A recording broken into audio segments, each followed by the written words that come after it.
Winnipeg Blue Bombers and the Ottawa Rough Riders are all set, so we'll have the opening kickoff in just a moment.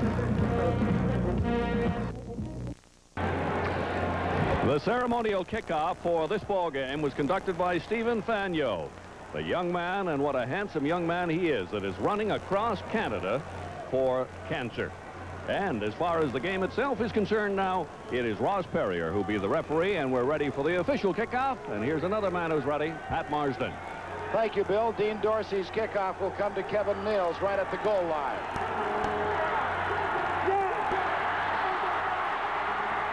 Oh, what a fortunate break for the Winnipeg Blue Bombers. Mills crossed the 20-yard line and then fell, tripped over his own feet, and as he did so, the ball came loose.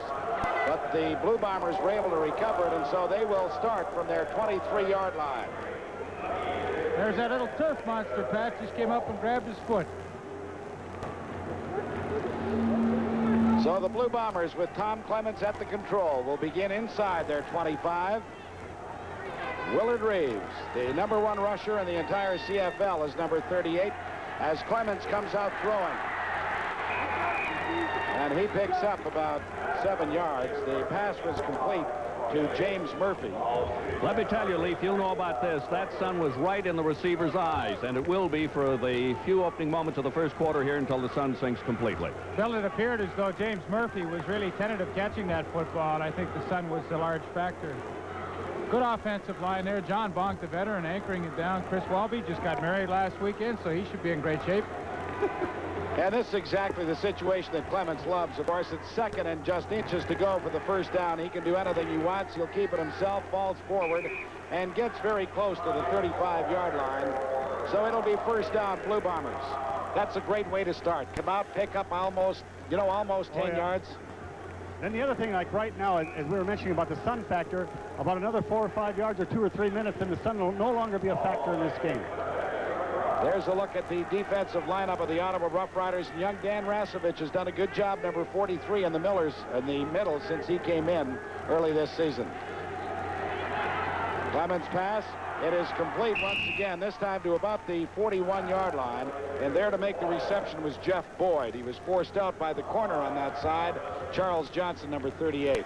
Well, there's Tommy Clements. He's been on a roll. A couple of great games last week against the Montreal Concords. Just had an excellent football game. And this is vintage Tom Clements right here. Get the club rolling early with short, safe passes to the outside receivers. And he's picking up excellent yardage on first down. And you make the good point, because then the pressure can't get to him. Everything is very quick, very crisp. And on that pass, he picked up 7 yards. So it is 2nd and 3. Ottawa move. The flag comes down. This is Willard Reeves. Big hole for Reeves.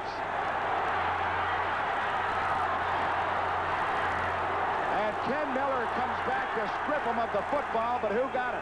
The Ottawa Rough Riders have recovered. However, there was a penalty marker on the play. A brilliant run and a tremendous offensive surge by that line of the Winnipeg Blue Bombers. Ottawa ended up with the football after a 40-yard gain by Reeves, but it'll all come back because the Rough Riders were offside. Wow, what an unfortunate break. Gary Doolin jumped offside, but excellent run by Willard Reeves. Will be wiped out, but they will still retain possession of that football. And the young defensive backs across Canada, if you want to know how to strip a man, just watch Ken Miller. Ottawa, number 69. As Leaf mentioned, it was Gary Doolin offside, but Miller gives you the classic display of how to strip somebody of the football as he comes from behind. Whack, there goes the ball. The whole Ottawa defense fell asleep there momentarily on that penalty, and that's the result thing is the guy breaks one for 30 yards on you. So it is first down Winnipeg after the 5-yard penalty. They have possession at their 47-yard line. Clements dropped the pass from center, and Ottawa has recovered. Rick Sovieta there to cover the football on behalf of the Ottawa Rough Riders. And you talk about a fortunate set of circumstances for Ottawa. They thought they had the ball at their own 30. Now they get it in Winnipeg territory. That's what we were talking about before the game, Pat. Something like this has to happen, and now Ottawa's got to come by and make a good drive and get some points on the board and get the momentum going for those guys at home. Jack, just a simple case of Tom Clements stepping away from that center too quickly. So 7:47, Joe Adams is the quarterback for the Rough Riders. J.C. Watts is not dressed. This is Tim McRae, the running back. And McCrae blasts his way inside the 40 to about the 37-yard line before Ken Haley comes up to make the tackle. Haley's a guy I like. He's a player. I think it took 3 quarters for that running back to make 12 yards last week against BC, so they're out on a good roll starting this ball game. It is a first down for Ottawa. The ball at the Winnipeg 37. This is Ottawa's first offensive series of the ball game.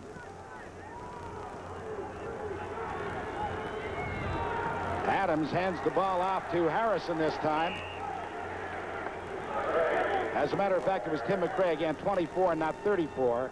And he gets to about the 35 for a pickup of a couple. Delbert Fowler made the stop, and you want to talk about great linebackers as Leaf did in the opening. Boy, are those guys solid. Well, Aaron Brown, Delbert Fowler, Frank Robinson, and the designated pass rusher, Tyrone Jones, they do an excellent job. And there's a look at the Ottawa offensive group. Those receivers, they've got to help out Joe Adams tonight, run some good patterns. On second down, the ball was knocked away and very nearly intercepted. On that pattern, Edward just didn't drive the defender off at all. He just kind of curled on into the flat in front of him, and he was just sitting there, and it's just lucky it's not a reverse 7. And you know what else, though, Jack? David Shaw, number 36, the 10-year veteran, he just read that perfectly. He was anticipating a quick out on 2nd and 8, and gosh, if he'd have picked that one off, it was clear sailing. So the ball will be spotted just outside the Winnipeg 41-yard line. Dean Dorsey, who's been good on 11 of 12 field goal attempts this year, a tremendous average. Unbelievable. That's brutal there. You know, to take a penalty there when you got good field goal range. Whew. Well, that may just push them out of Dean Dorsey's range. We'll have to wait and see. The wind is favoring him a little bit here. Time count violation, Ottawa, number 13. Now, they didn't have the personnel on the field that they wanted. Greg Marshall has just come on right now, so obviously that's why they took the time count, because they only had 11 men on the field. You're right, Jocko. They got too many, Pat. They got 13. Now you see Greg Marshall leaving the field. They had 12 men on there. Dorsey's field goal is good. Wow. From 46.5 yards out. And Dean Dorsey's good on his 12 of 13 field goals in 1984, and as a result of it, the Ottawa Rough Riders are out in front of the Winnipeg Blue Bombers 3-0. We'll be back in just a moment. Tremendous leg pumps one through from 46.5 yards out, and the Ottawa Rough Riders are out in front 3-0. Just want to remind you that on Sunday we'll be in Hamilton. The BC Lions will be the visitors, and of course they're very interested in the outcome of this ball game tonight, because Winnipeg and BC are currently tied for first in the Western Conference. That'll be 5 o'clock on Sunday afternoon. Clements' pass is complete to Jeff Boyd, who steps out of bounds immediately, and he'll have very close to 9 yards. Pat, that's third time on first down where he's thrown that out. Twice to one side, twice to the left here, and once to the other side, and he's picked up 8 or 9 yards. Really gets himself in a good position now, like you said, on a second and short situation with a running back like Willard Reeves. That really gives you some options. Boyd has caught 27 passes this year, 25 coming into this game. That's his second so far in this opening quarter. And the give is to Reeves. Gary Doolin finally downs him, but not before Reeves picks up the first down for the Blue Bombers, who have the ball now outside their 47-yard line. 3-0, Ottawa leads it. We've got 9 minutes and 40 seconds left to play in this first quarter, and there is no question in the CFL last week against the Montreal Concords. Toss goes to Reeves. And Willie Barden comes up to make the tackle. Al Washington dropped on him from behind as well. But he'll be very close to first down territory. He only had to pick up 5 yards. Well, it's going to make it very difficult to put together a solid lineup. It's second down, inches to go for the first down. Reeves, and this is what happens so often when you get through the line of scrimmage, it opens up for you, and he's all the way inside the Ottawa 40. John Lynch was there to bring him down along with Ricky Barton. The pickup is 15 yards for Willard Reeves. Just what we were talking about before. In other words, that second and short situation with a good running back like that can break the line of scrimmage. You can do so many things, you know, whether you want to throw the ball and then come back and get it on the sneak or whatever. That's where Tommy Clements is just a tremendous operator. He knows he has all those things at his command and goes ahead and does it. He is so successful. And Winnipeg is now assessed a time count violation. It'll be 1st and 15. This time back near the Ottawa 45-yard line. Be a passing down for Tom Clements, 1st and 15. And he's going deep, but overthrows the intended receiver. And that was James Murphy, number 21. He likes to get into a set. Tommy Clements doesn't split his backs. Hey, Leaf, he splits his backs and gets his backs into the pattern, so he got a good three-man cutout one side, and he's trying to hit that post to the wide guy. He did that the last couple of weeks, as you indicated earlier. His last 3 outings have been outstanding. He had some just great hot hands in his last 3 games. Sure has, and he makes the right read, too. No safety in the middle there, so try and hit that post pattern deep. There's Greg Marshall. He's trying to get that knee bandaged up quickly so he can get back in the lineup. 2nd and 15, Blue Bombers. The ball at the Ottawa 44. Flags come down, and now the whistle is blown. There was movement all across the line of scrimmage, and it apparently is going to be procedure against Winnipeg. Ball back at the Ottawa 49-yard line.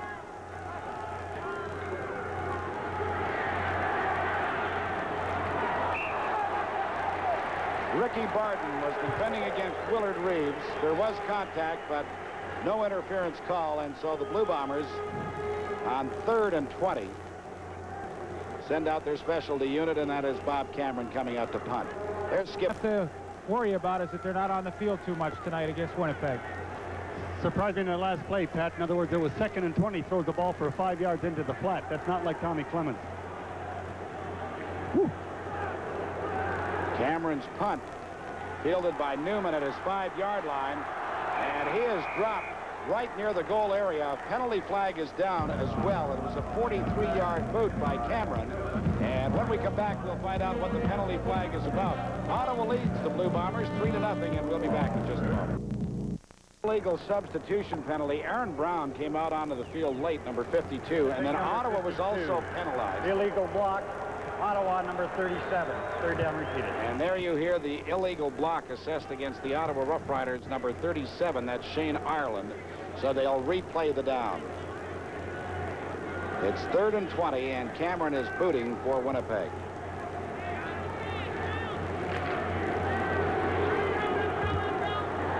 Another good punt. This is Dwight Edwards at his 6-yard line. And again, a flag comes down. The ball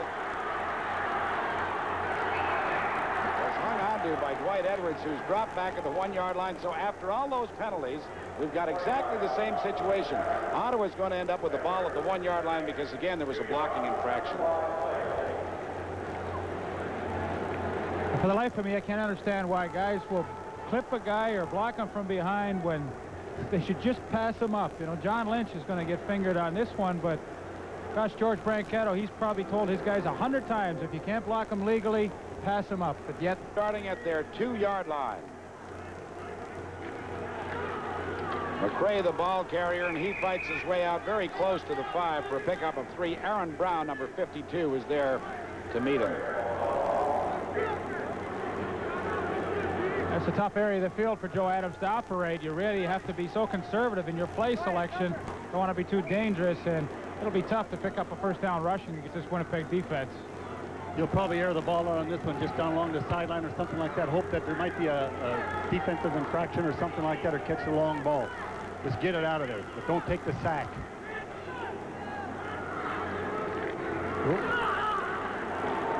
As a matter of fact, they give it back to McRae, and he gets out to about the 8.5-yard line. Ottawa will be short of the 1st down marker, and so they'll send their punting unit on. Again, it was Aaron Brown and Frank Robinson up to make the stop. Well, there's Tyrone Jones. He's the designated pass rusher, and he gets tripped up, but really gets a hand on Tim McRae initially to slow him down.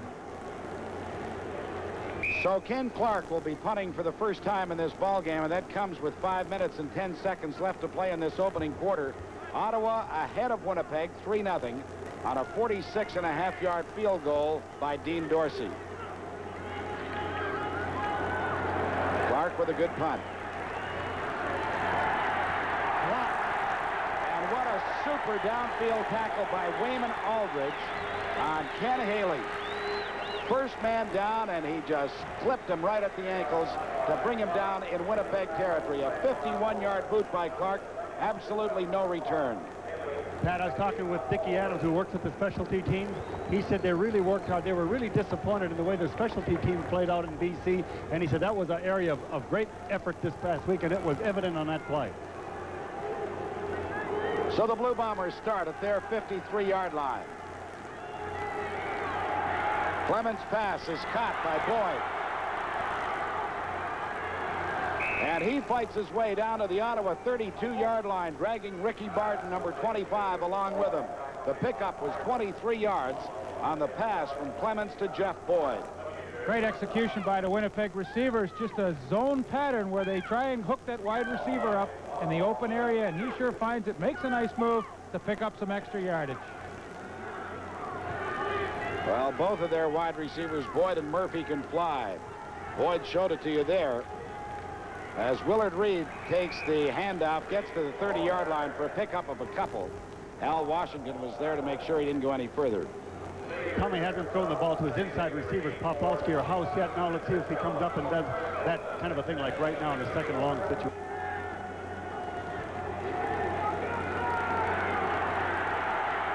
Clemens going deep for Rick House, and it was very nearly picked off by Ricky Barton, but he does deflect it away. He got a little late pressure, and he just couldn't get everything he wanted on that ball. It was slightly underthrown, and usually passes that are underthrown are intercepted. Lucky that that one wasn't. Good coverage. Yeah, Maurice Martin both and Ricky Barton double team on them. There it is. Rick House down the field, but that double coverage just too tough. Tommy Clemens just hoping that Rick House can come up with a big play. Trevor Kennard, who's a new daddy, loaded in the second. Let's see if it happens here again tonight. Ottawa, however, from their 35-yard line, Adams in a lot of trouble, throws the ball, and they'll call it intentional grounding. Tony Norman had them all locked up back at about the 25-yard line, and Adams just threw the ball away. Intentional grounding, Ottawa, number 5. That's where you really get yourself in a jackpot, you know, on that first down when the blitz gets to you and something like that happens, or you get nailed, and really makes it tough now. And that's when they really can jump on some of those patterns now, because this is where interceptions occur. This is a tough situation to move out of here now. And against Winnipeg, they can not only jump on the receivers, they'll jump on the quarterback, because they always are bringing somebody. There's always a linebacker coming for the Blue Bombers. Flag is down, and this one is picked out. Ken Haley.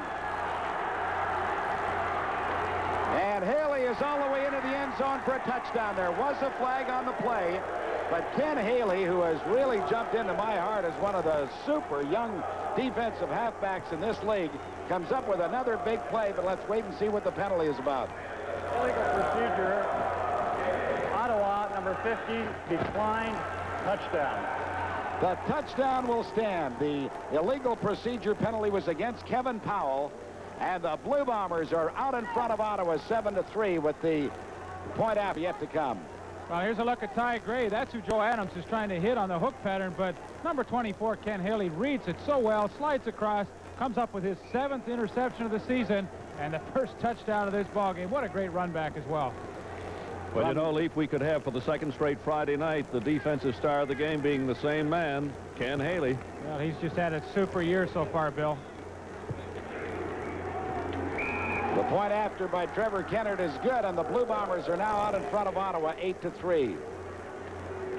But you know, Jocko, the point that you made is the valid one. You know, you get down in your own territory, you lose 10 yards on the first down. Now all of a sudden semi-panic sets in, and that's Zingo. That's right, because your patterns are so designed that those guys can lay back a little bit and then can really jump it, you know. They can lay back in the zone coverage. Like you just lay, they were just right set up for just what did happen there. Problem is the Ottawa's defense has just been tired out the last few ball games. Pat had to play far too much. Kennard angles the ball towards the sideline. It goes out of bounds, and so they'll ask him to do it again. There's something else. Statistician Alex Ponton has just pointed out Ottawa's had 5 penalties. That's a lot of penalties in 1 quarter of play. Critical penalties on first downs as well, and they, you know, on that grounding the ball, you lose the down as well, so all of a sudden instead of a first down you get 2nd and 20 right off the bat. Well, it's tied with the exception of the Argos, who have moved 4 points out in front in first place. Well, they've got a good football team. This is Dwight Edwards.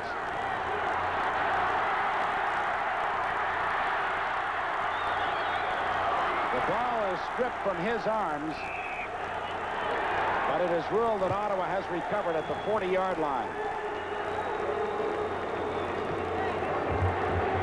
It'll be good just to see Joe Adams come out here now and do something positively and get a little bit of confidence back in that offensive football club.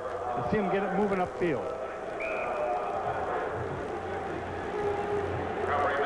Well, there you see the ball squirt loose. Fortunately, that Ottawa was able to retain possession. That would have been disastrous had they lost that ball. Shane Ireland was there to recover it for the Rough Riders just inside their 40-yard line.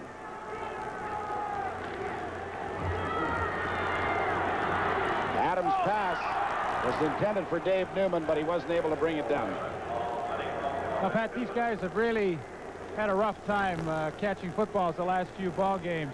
Dave Newman that time should have made the catch, and he just fakes a block on Tyrone Jones, sneaks out in the flat. It's a bootleg. And really should have made this catch. This is tough on a quarterback. He's just given up an interception. He has to try and reestablish himself, and heck, when your receivers drop the ball, there's nothing you can do. It's 2nd and 10 Ottawa. The ball is just inside their 40. They trail 9-3 with 1:10 left to play in this opening quarter. Adams' pass is caught. And rambling to about the 43-yard line before Scott Flagel finally brings him down is Maurice Doyle, number 39.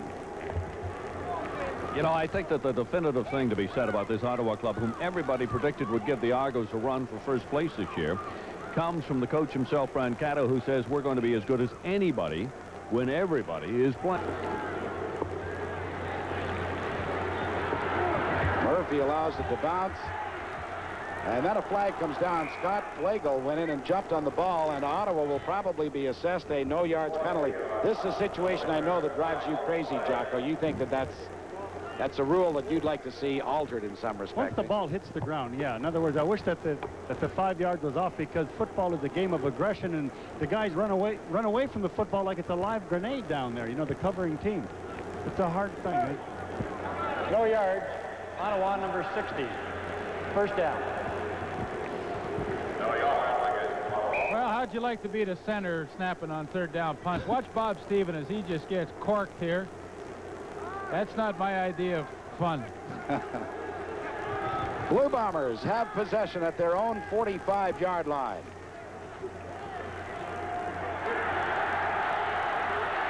And Clements carries himself for another Blue Bomber first down into Ottawa territory at the 52-yard line. Ricky Barton was there to bring him down. He wanted to throw that out to the wide receiver again, and the guy was just hanging back there, and he's ready to jump it for an intercept. Tommy saw that and pulled it down in front of little alley to run, and he made the first down. That's experience right here. That's a 15-yard gain by the Winnipeg quarterback. And he gives the Bombers possession at the Ottawa 52. Willard Reeves on a little misdirection. And he ran initially to Ron Engelson, and that slowed him up sufficiently that he was grounded at about the 49-yard line. As the gun sounds to end the first quarter of play, the Winnipeg Blue Bombers are out in front of the Ottawa Rough Riders. He's back to the lone back, and they just came really after him. He just couldn't pick all the rushing linemen and linebackers. That was good. It was a good defensive charge. The defensive unit knows they've got to play well tonight in order to keep Ottawa in this football game, and they are certainly doing that at this juncture. Cameron is back to punt for Winnipeg. Newman and Edwards are there to receive for Ottawa. This is Newman from his 9-yard line, and he has nowhere to go. The special teams of the Winnipeg Blue Bombers are as good as any in the CFL. Pat, they sure are, and the Winnipeg Blue Bombers as a team are one of the best teams I've seen. But unquestionably one of the best head coaches in the league today. Yeah, good, solid veteran coach. I like him. This is Tim McRae, and McRae gets a couple of tough yards. Swarmed under there by Sturdivant, number 57, the left defensive end of the Winnipeg. Joe Adams trying to help him out in these situations. He faces 2nd and 8 right now. And his pass was intended for Dave Newman. But he was hit by Frank Robinson the moment the ball got there. And your old friend Ken Haley was around the football too. He came from the weak side of the defensive formation and almost made the pickoff here. Number 35, Tyrone Jones, working on Maurice Doyle. He gets in, gets some pressure on it, but Jocko, you were right. Number 24, Ken Haley, was the one who really came up with the final hit on Dave Newman, jarred that ball loose. So Ken Clark is punting again, standing in his end zone. Murphy takes it. The flag comes down. As Murphy fumbled the football, Ottawa recovered, but they may be called for no yards.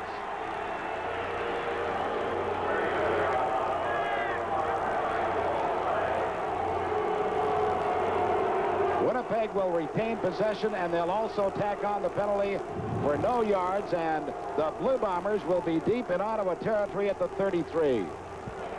No yards. Ottawa number 60. First down. You know, I've heard a lot of people talk about free agent camps and whether they're worthwhile or not. Boy, are they ever. When you figure Ty Jones, who has to be one of the premier linebackers in Canadian football today, certainly one of the best defensive ball players in the league, was obtained out of a free agent camp in New Orleans. That's a real find. Blue Bombers starting at the Ottawa 33-yard line. Clemens' pass is caught by Boyd at the 20. Oh, and some good work, some nifty running by Jeff Boyd to get inside the 15 to about the 13. John Lynch finally brings him down, number 29.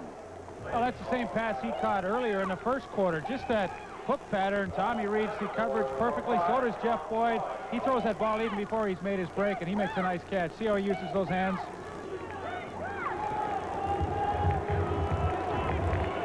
And with the 20-yard pickup, the Blue Bombers are inside the Ottawa 13.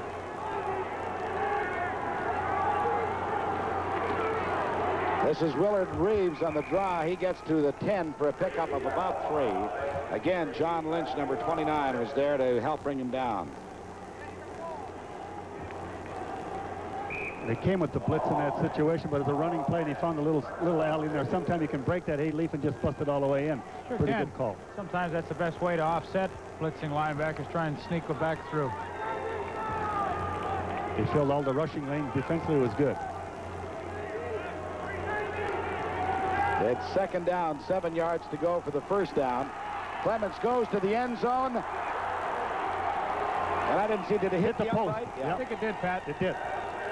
Boy, he picked the right guy out, too. James Murphy, number 21, was in behind, but I just think Tommy hit the goalpost. Here we'll have a good look at it. Not the hand.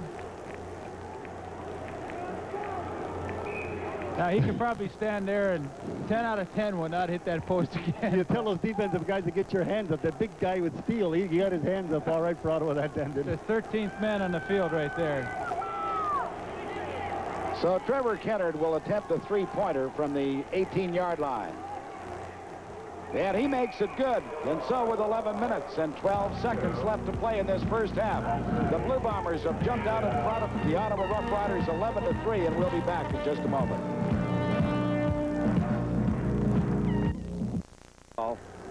But they just haven't been able to put the ball in the end zone, which is the biggest problem they've had. This is Dwight Edwards from his 8-yard line.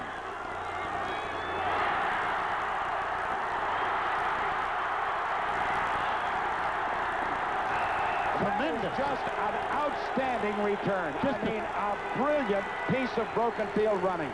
And now we got a flag down. Oh, no. 45 yards, the return by Dwight Edwards, and it was really a piece of work. Well, let's have a look at it. Dwight Edwards really can make things happen on these kickoff returns. Good acceleration. Nice move coming up on Trevor Kennard to get by him. Trevor not known for his kicking, but gosh, Jack, these penalties, sooner or later, they just creep up and kill you. Ottawa number 67.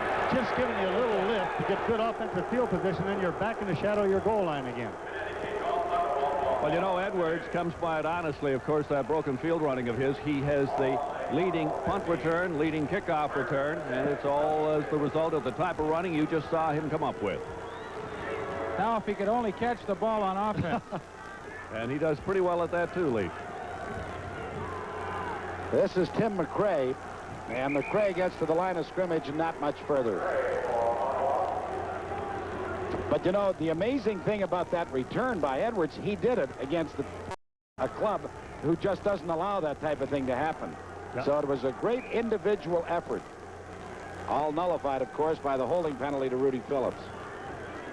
Ottawa's getting themselves in that pattern of run on first, throw on second, run on first, throw on second. And let's see what happens here now. They got to throw the football.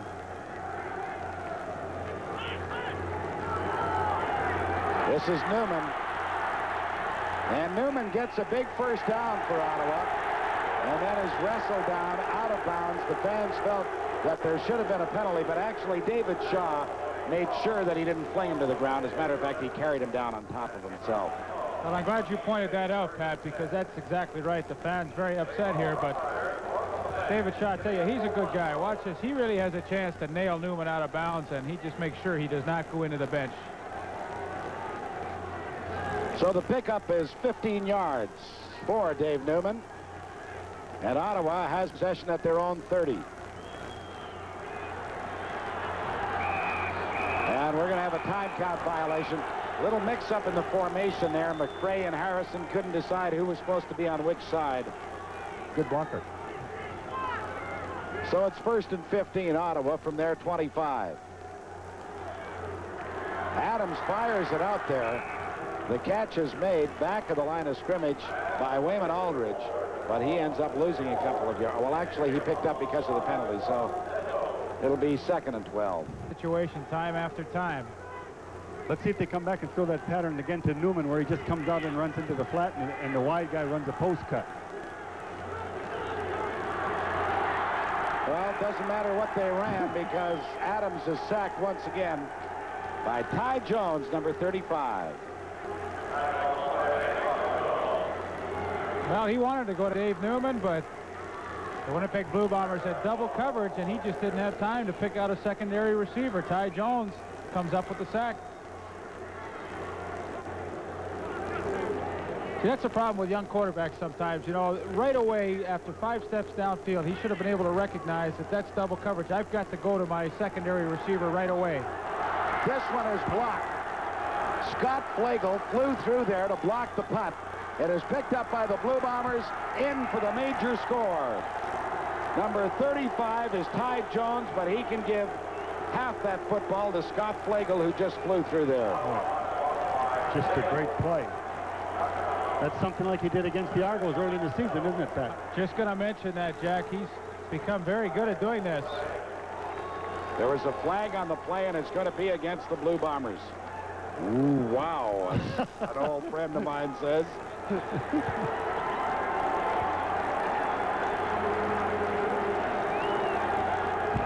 Offside, Winnipeg, number 14. Well, is that a break for Ottawa? Flagel's the guy. Oh, this is a great punt. Haley is back to his 36-yard line. And he gets out to the 50. Good punt return by Ken Haley as the Winnipeg Blue Bombers continue to lead the Ottawa Rough Riders 11-3, and we'll be back in just a moment. 3, and the Bombers have possession at their own 50-yard line with a first down.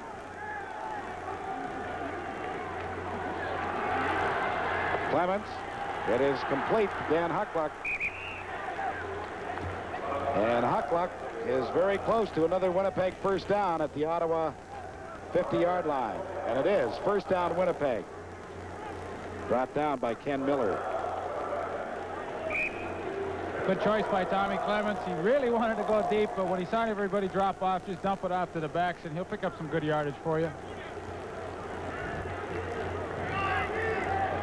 This is the time of the ball game where Winnipeg has a tendency to explode. And Jeff Boyd makes the catch. He's inside the Ottawa 40 to the 38-yard line. Dan Rasovich was there to bring him down. Well, Pat, that's the 3rd time Jeff Boyd's caught that pattern. Now they're into the hurry up, but the Winnipeg or the Ottawa linebackers, they've got to get out and get underneath that and try and help out their defensive backs. Back into the flat. The wide receiver curling up. Boy, that pattern's been part of the Canadian football game like for about 3 decades. I know that. And the catch is made by Joe Poplowski at the 32-yard line. They wouldn't do that hurry up against the Montreal Concords. Remember them trying it in Winnipeg rather last Friday? Well, they were pretty successful until Montreal finally caught on, and then they started to fake some injuries. As Willard Reeves bangs his way inside the 30 to about the 28, he should have another Winnipeg first down. Al Washington, number 17, was there to bring him to the turf. And it is Winnipeg first down inside the Ottawa 30. Cal Murphy said with the injuries the Concords had, if Joe Gallant is listening, he says the trainer runs out and he wasn't sure where to look for the injury. Oh, I don't believe that, Bill. Well, that's just Cal's view.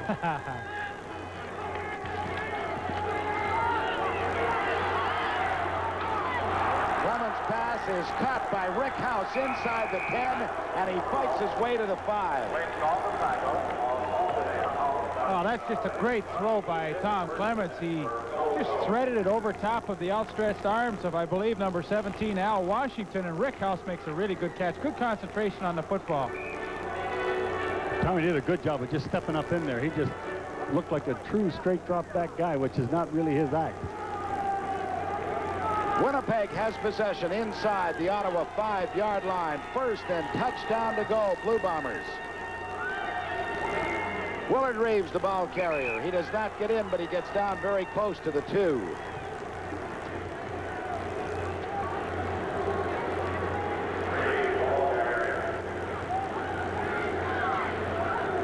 Standing right at the goal line, and you can see the football. Huckluck, the ball carrier, dives in for the major score. Crossed him up a little bit there. Everybody's looking for Willard Reeves to carry the ball down in there, and makes a good play. To Dan Huckluck. Makes a good catch, helping that drive alive, too. Huckluck catches the ball well coming out of the backfield. Looks like he may have come up limping a little bit. Good surge by that right side, number 63, Chris Walby, number 50, Mark Moores, and they do a good job. Dan Huckluck into the end zone. Well, if we're going to have a football game here, Ottawa's going to have to move it the very next time they get their hands on the ball, because right now, with the point after to come from Trevor Kennard, the Blue Bombers have shot out in front 18-3 with 8 minutes and 27 seconds left to play. We'll be back in just a moment. And get something going.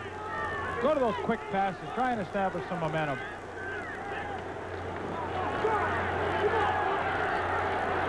This one is picked out. David Shaw. And Harrison drops him at the 31 or 32-yard line. Boy, there were a couple of guys open momentarily, and then by the time he threw the football, it was too late. Well, Pat, it seems as though Joe Adams is just predetermined who he wants to throw to as soon as he drops back. Nick Volpe, our isolation director, has Dave Newman going downfield, but David Shaw just reads it so perfectly. He sees Joe Adams looking at Newman from the time he steps back from the center, and he can read that kind of play and make the interception. Nice job by Shaw. Wouldn't you agree, though, Jack? It just seems predetermined every time he goes back to Pat who he wants to get it in. Head and eyes are watching the receiver all the way, and the defensive back just sits back there and watches it. Wide open for the touchdown, but there is a flag on the field. Is Jeff Boyd. Now, we might have a procedure call against the Blue Bombers. There was certainly movement at the line of scrimmage, but apparently it was Ottawa offside. The touchdown will stand. And, I mean, Jeff Boyd was all alone. There was nobody near him.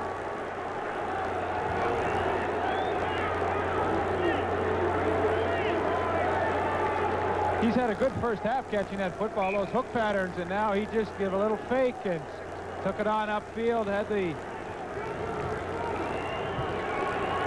cornerback Charles Johnson beaten badly on that play. A nice throw by Tom Clements. That is the 6th catch for Jeff Boyd for 109 yards. Give a little pump fake, and that was it, and then he just broke it clear into for the touch.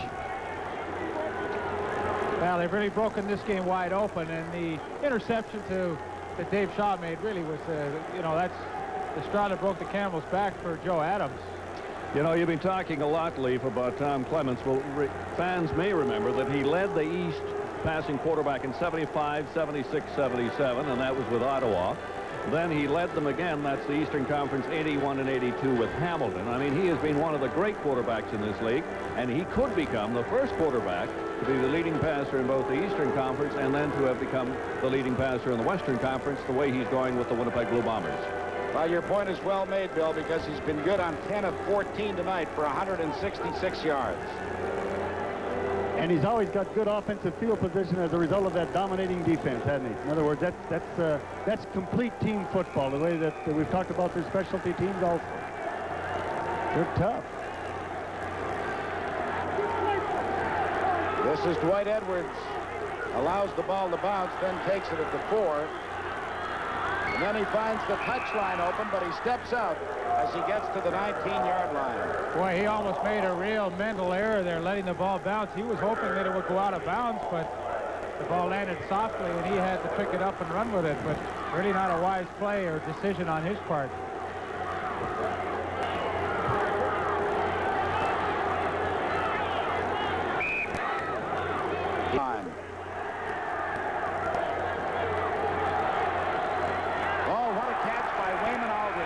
Right behind to make the grab.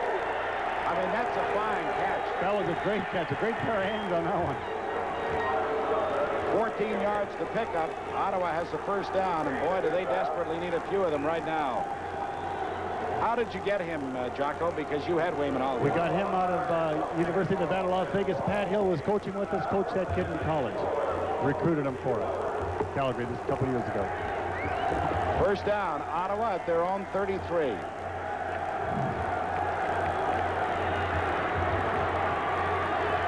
Adams fires, and the catch is made by Ty Gray at the 48-yard line. You can say this much about the young Ottawa quarterback. He has a very good gun. It is 25-3. Winnipeg leads the Rough Riders. There with the Wall of Fame, whatever they sure is. Adams' pass intended for Ty Gray was well short of the mark. Bill?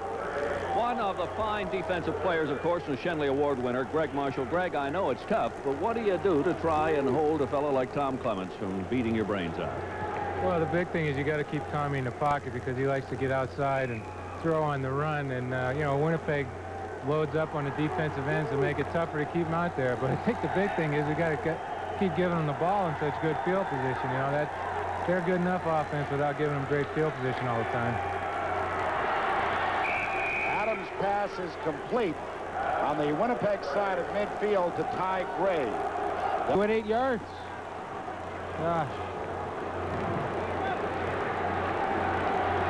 Haley from his 13-yard line gets to the 15 and no further. So what Ottawa is hoping here is to contain Winnipeg and then get the ball back with about a minute left in the ball game. Shane Ireland again was down first, number 37, to make the stop. He's a good young player from the Ottawa Sooners who have developed so many Rough Riders over the years. No question about it. He had a brilliant career and a fine fella, too, I might add. Clemens' pass complete to Willard Reeves up at the 20-yard line, so he'll have a pickup of 5, but Al Washington was there immediately. Well, he's a good football player, Washington. He's always around the football, making big plays and everything, and really did his coverage job really well there.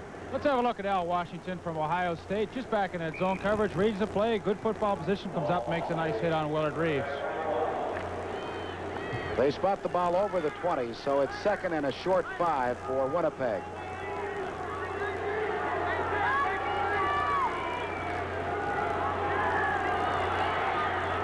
Clemens, oh, nice pattern by Boyd, came back to the ball and then was upended at the 37-yard line by John Lynch. But, I mean, you're seeing a very fine receiver in action tonight.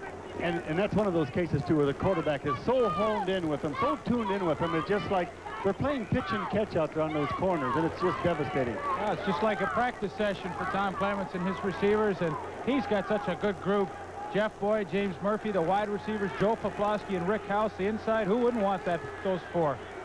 Reeves, the ball carrier, drives to about the 40-yard line for a pickup of 4 with a minute 41 left to play in this first half. Winnipeg confidence. A flag comes down as the pass this time goes through James Murphy's hands.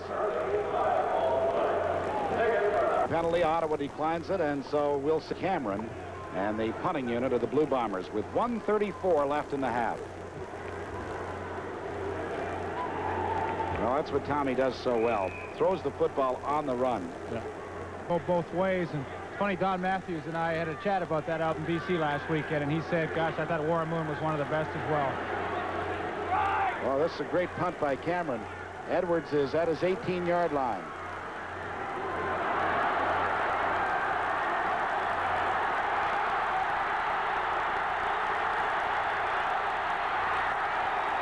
Great run.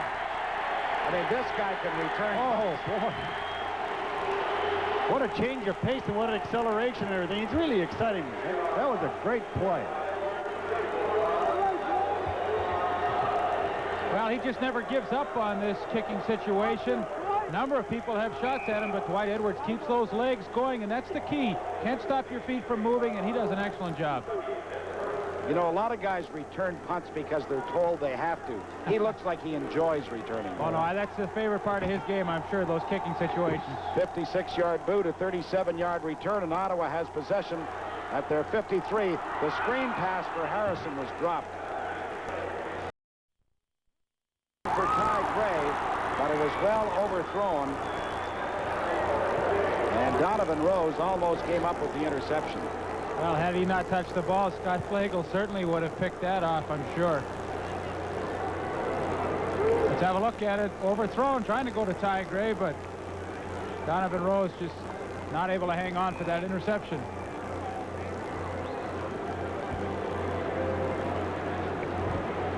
So Ottawa will be punting on 3rd and 10 with 1:05 left in this first half. David Shaw is back to return this punt along with Ken Haley.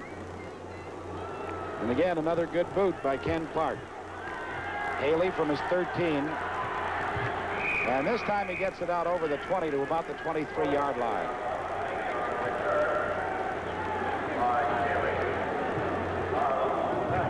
So Tom Clemens and the Winnipeg offense have less than a minute to travel from their 23-yard line.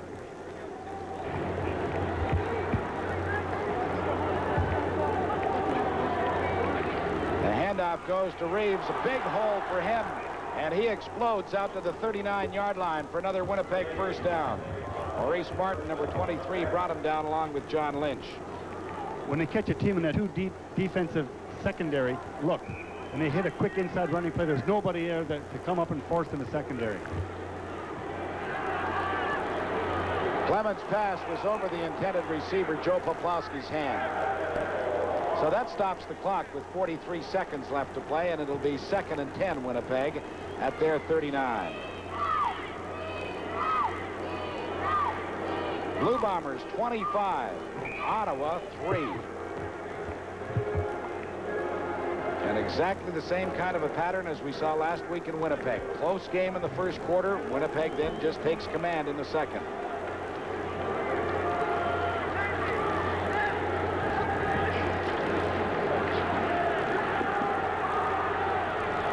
Clemens' pass is complete to Rick House, who's dropped at the 46-yard line. He'll be well short of the first down, as Ken Miller was there to drag him to the turf. To have them under control. Yeah, I tell you, we've been playing good as a unit, and it haven't been just no individual defense. It's been 12 players and 2 coming off the bench, so we've been giving a lot of team efforts. That's why we've been successful. David Shaw, one of the best, no question about that. Cornerback of the Winnipeg Blue Bombers, as the Big Blue will be punting now on 3rd and 4. Bob Cameron, another good punt.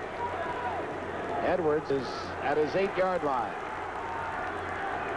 And this time he crosses the 15 to about the 16-yard line with just 13 seconds left on the clock, and I would think Ottawa would be happy to just run this clock out. Just kill it and get it to the I'll tell you who dressing would be room. happy, George. I'm surprised as great a return guy as Edwards is, if they just keep kicking the ball to him every time, they punt to him every time, and on kickoff they kick to him every time. I don't know, they know something that we don't, I'm sure.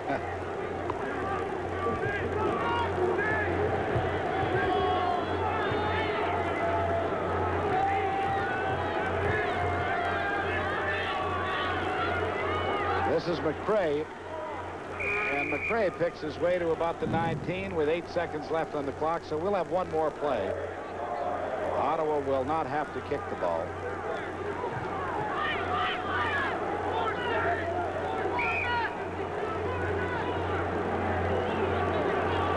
Now this is interesting, a hurry-up offense. They're going to put it up.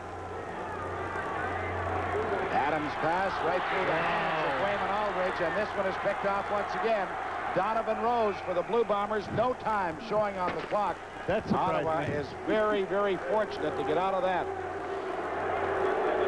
It is Winnipeg 25, Ottawa 3 at halftime. In a moment, yes. Game 4 Ottawa Rough Rider turnovers created by just an outstanding defense. Fellas? Good first half by the Bomber defense. You know, we mentioned in the highlight package that when the defense gets those turnovers, the offense does such a good job of taking advantage of that and scoring points. That's Prince McJunkins warming up on the sidelines. I wouldn't be a bit surprised to see him. Well, the last time we saw the Prince here in Lansdowne Park, he didn't have that good a day. Saskatchewan Rough Riders really put it to him, so it'll be interesting to see if he's made some progress since then. I would think that he has. Well, of course, he moves a lot better than Joe Adams, and I'm sure that's what they're thinking, that, you know, maybe they can get him outside the container or something. Let's face it, down 25-3, you may as well try anything. You got to get it going. You got to see what happens here. It's too bad because I felt that emotionally, and football is a game of emotion, that the defense of the Ottawa Football Club was into it, and then it just was 2 on offense and out, 2 on offense and out, and then they just were on the field too long, and they had great offensive field position for Tommy Clements and Winnipeg, and put it to you. So we're set for the second half kickoff. Trevor Kennard kicks it deep. This is Dwight Edwards at his 5-yard line. Frank Robinson brings him down at the 20, and you know, it's redundant to say it, but again, Ottawa starts in unenviable field position. They have not had any kind of field position for most of that first half, and now again they start at their 20. Edwards shaken up on the plays. Do some offensive movement.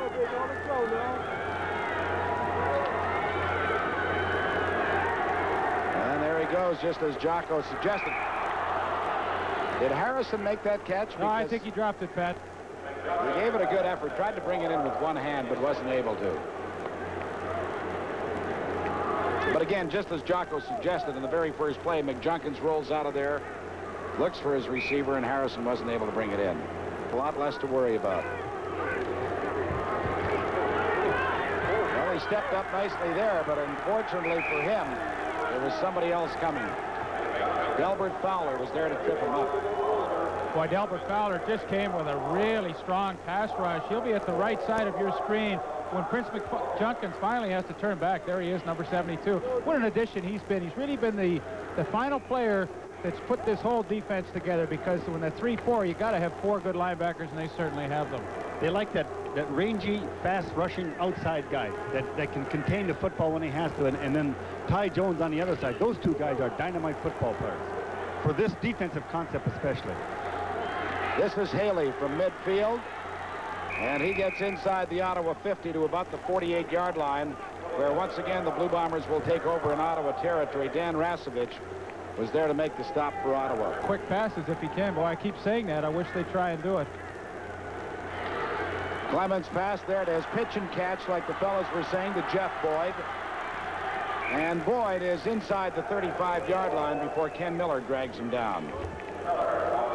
Well, he caught 7 passes in the first half, Pat, and I would say 5 of them were on that particular hook pattern, and just having a field day working against number 38, Charles Johnson. Ken Miller is the injured Ottawa Rough Rider on the field as we take a look at Jeff Boyd. Blue Bombers starting from inside the Ottawa 35. Clemens pass. It's caught inside the 25-yard line. The other side. Yeah, that's James Murphy, number 21, making the catch. Well, you see number 17 now, Washington in on the tackle. He's really the guy that has to make the play on this hook pattern. He's the outside linebacker, and if you're in a zone, it's the linebacker that has to drop back. There you see he's just a couple of steps late, and it's been the same way on the other side with the catches Jeff Boyd has made. And that catch by Murphy was good for the first down, as the Blue Bombers now have possession at the Ottawa 23. Clemens' pass is complete. That's down to the 15-yard line. Kevin Neals makes the catch, or excuse me, that's number 29, Jerome Erdman, into the ballgame. They seem to, in the second half, when they get a lead, interchange somebody. Jerome Erdman did. Clemens going to the end zone for Murphy. Touchdown, Winnipeg. He just stole the ball. Yeah, just stole it out of Charles Cornelius' hands.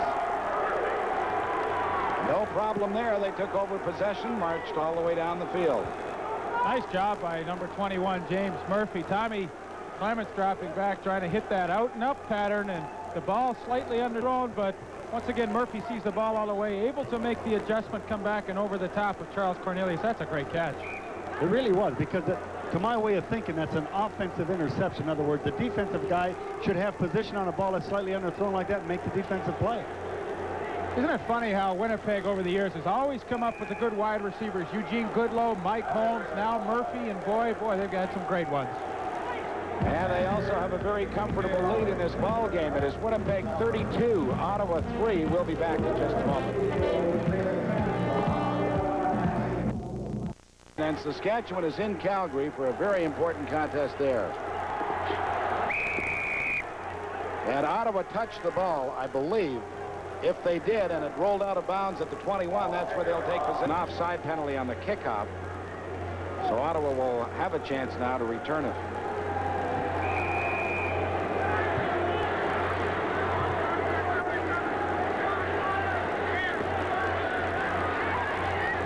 This will be McCrae from his 13-yard line. And he crosses the 30 to about the 31, so that's where Ottawa will take over. And Prince McJunkins comes back out onto the field.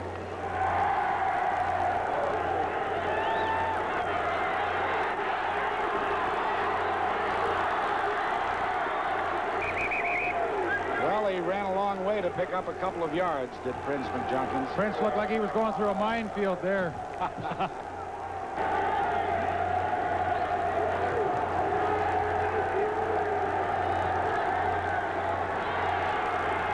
Junkins' pass is complete down the middle for an Ottawa first down, caught by Dave Newman. Frank Robinson was there to make the stop, but that's what Leaf was talking about. He's got to get the ball to the inside receivers. Let's do it quickly, efficiently. And he looked really good on it. He really zipped that ball in there. That was good. Well, he steps forward. Jocko follows through with that delivery, and that's a good strike to Dave Newman. And really, in this situation, he's the guy I'd go to because he's been the most dependable receiver for them over the course of this season. He's got Newman and Aldridge inside, Ty Gray and Dwight Edwards outside. And now he's in a lot of trouble as he throws the pass. Obviously, he was trying to set up a bit of a screen to Dave Newman, but he is.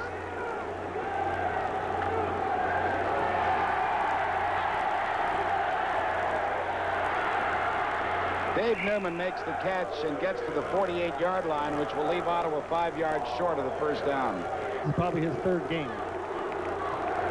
Ken Clark punting on 3rd and 5. Good boot. Chases Haley back to his 10-yard line. And Rudy Phillips was down very quickly to make the tackle for Ottawa. Bombers, for one of the few times in this ball game, will be starting deep in their own territory. They lead it 32-3. We'll be back in just a moment. He's a beautiful bouncing baby boy, and his name is Jocko. Jocko Kendrick. Well, Jocko's real happy up there then to hear Little that. guy's name is Luke. I'd like to say hi to Luke and also to his mom, Caroline. Well, I'm sure that they're watching. Congratulations. Thank you very much. One other thing, I'd like to thank Dr. Sharon Nogler and the staff at Winnipeg's Health Sciences Center. Thank you, Trevor. Thank you. This is Willard Reeves. And Reeves, I'll tell you, is still fighting hard in this ball game, despite the fact that the Blue Bombers are comfortably in front. I knew Bill Stevenson would get Trevor Kennett on there. He's the only guy in Lansdale Park that's shorter than Bill. Didn't I look big, huh? He's the only guy that really in the history of the CFL has been shorter than Bill. The pickup was about 8 yards. So it is 2nd and 2, Winnipeg. Ball at their 24. Now this is Murphy, and of course, if the tackle is missed, he's going to go a long way. Forget it. Nobody's going to catch James Murphy. Touchdown, Blue Bombers. Tommy's so smart. He knows if he gets him out there one-on-one and the guy misses the tackle, it's history. Oh, Pat, this is such a beautiful play. I hope we can capture this on our replay. Of course, a great run by number 21, James Murphy. What I really want to point out is number 70, Jeff Boyd, the other wide receiver. He comes from all the way across field to make the key block that's finally going to set him loose. Initially, a good move to get around Charles Cornelius, but watch if we can see number 29, John Lynch, has a chance. Jeff Boyd, there it is, right on your screen. He makes the block from all the way across the other side of the field. I mean, that's just hustle. Great, great hustle. Put Lynch in the nickel seats, didn't he? Oh, did he ever. Well, they're just a team effort. They just played the game just the way it should be played. Everybody hustles and everybody works hard. You know, we've commented about how intense Cal Murphy is, but I think that intenseness comes to the football team, too, because regardless of the score, they're always playing hard. You bet. That's what I say. They're a good, well-balanced football team, and they practice hard and they play hard. And it's becoming embarrassing.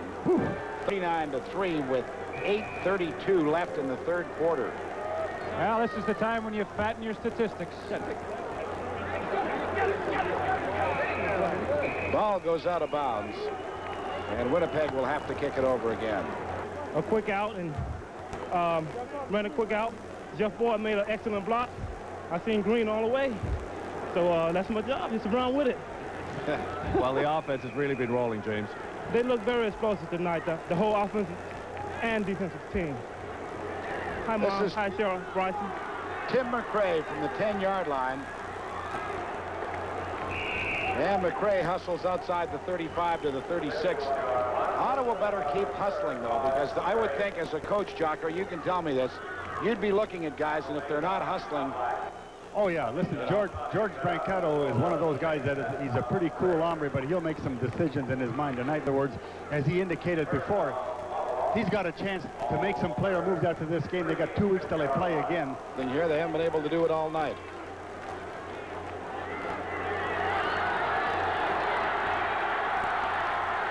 Well, he gets the first down by getting outside the 45 to about the 47-yard line.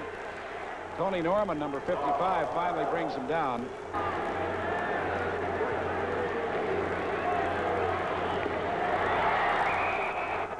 Junkin's pass is no good. He was looking for Ty Gray.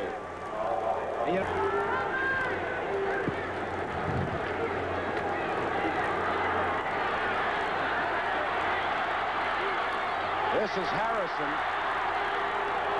And he puts his head down and gets to the 50. He'll only have a pickup about 3 or 4. Ottawa will be punting, but at least they didn't lose a lot of yards. Frank Robinson was there to bring him down over his head. Boy, they should put that one in the playbook. Clark to John Lynch. The crowd's going wild on that one. You know what they want? They want Ken Clark to play quarterback. We got 6:46 left to play in the third quarter. It is Winnipeg 39, Ottawa 3, and we'll be back in just a moment. An adventure every time he receives a snap from Bob Stevens. That time makes an outstanding catch, and the fans in Ottawa here want him to quarterback here in the third quarter because he throws a strike to John Lynch. Good heads-up play. It looks like the old single wing. You know, when he's the tailback in the single wing. I played in that old formation like 40 years ago. I don't remember that, Jocko. No, I know you wouldn't. Sid Luckman and the boys. Yeah. Dwight Edwards. Touchdown, Ottawa. An excellent pass by the Prince to Dwight Edwards. The Prince is now the king for a few minutes.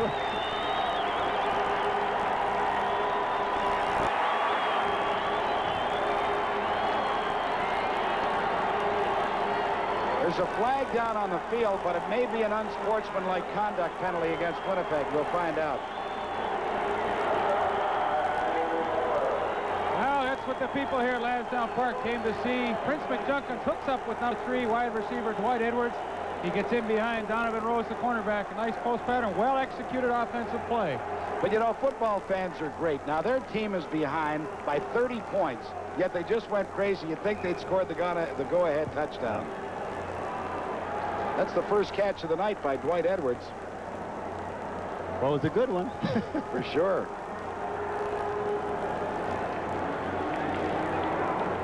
Dean Dorsey's point after is good.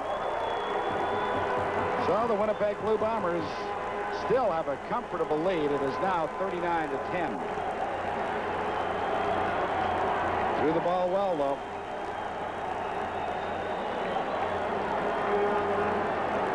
Well, let's not care. Why not? Oh, the Bombers are ready for it, too. They're well-schooled. Considering that they've got about 9 people on this side of the field, I guess they are ready, yeah. Well, he can ding it the other way. Oh. Flag comes down. Interference against Ottawa is the call, but the Bombers will take the ball where it went out of bounds at the 44-yard line. It looked like a bowling alley down there. Quarterback for the Blue Bombers.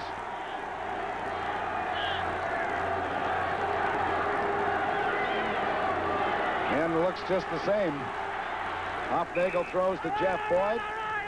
He makes the catch and is outside the Winnipeg 50 to the 52. Ricky Barton brought him down at that point. That's the 9th catch of the evening for Jeff Boyd. He has 155 yards and 1 touchdown. Well, that gives him 34 on the season. Really a wide receiver-oriented offense, as I said earlier. Jeff Boyd and James Murphy will catch a lot of balls in this offensive system by Coach Arda Seltzer. Pickup was 7. It is 2nd and 3. But Hofnagel doesn't get this one off as Greg Marshall is in for his 2nd sack of the ball game. Well, that's what happens when you don't double team Greg Marshall. He's seen a lot of that double. And he says the fellows that are good at it, they keep on doing it. But I like the Greco-Roman wrestling.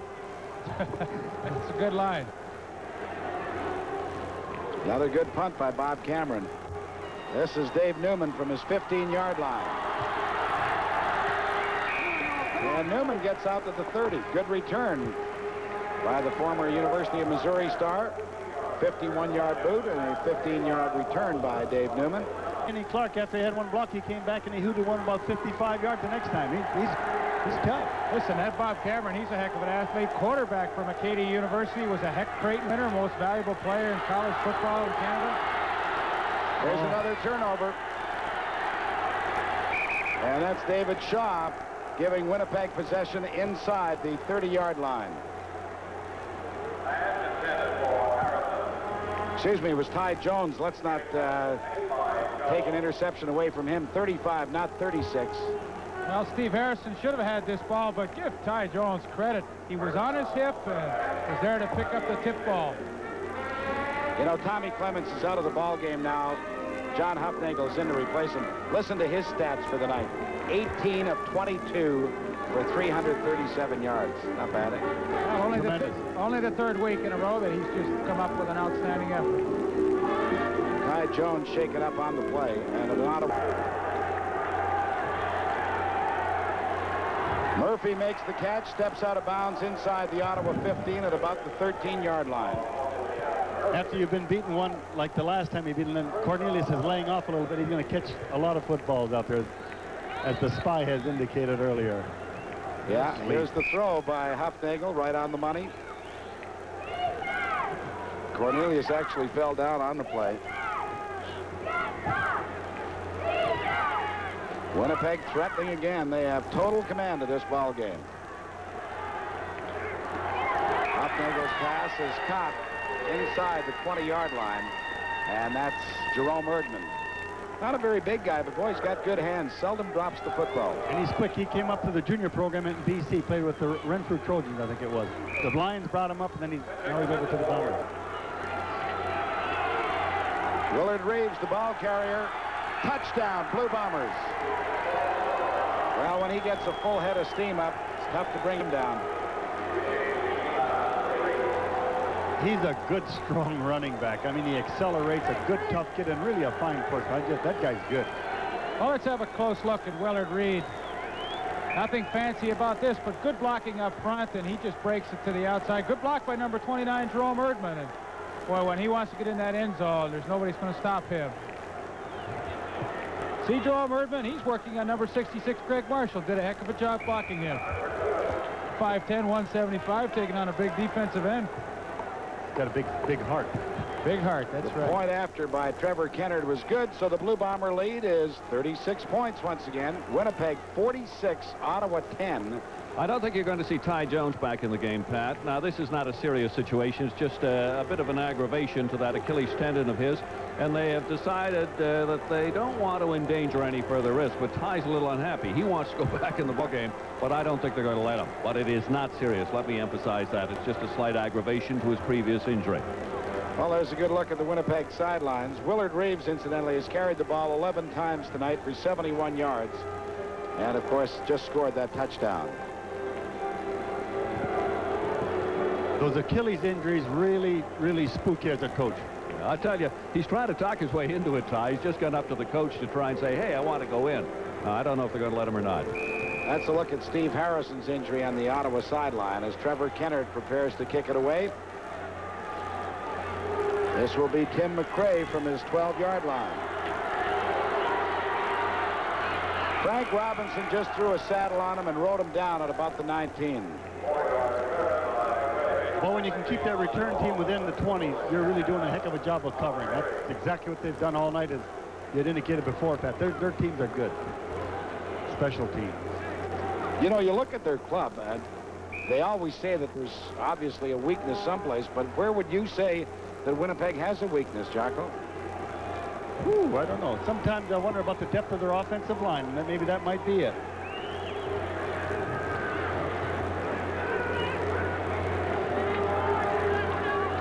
Dwight Edwards couldn't hang on. That's what you're...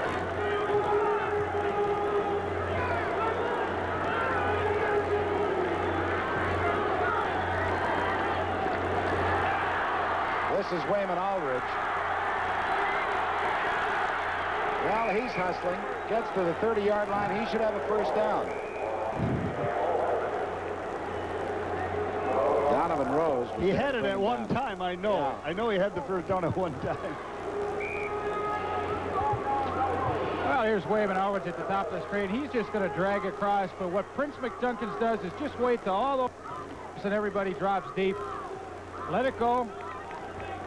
And that's a good read. When they're dropping deep like that, you have to just go underneath, let Wayman Aldridge catch it, and chances are he'll pick up the first down. And he did.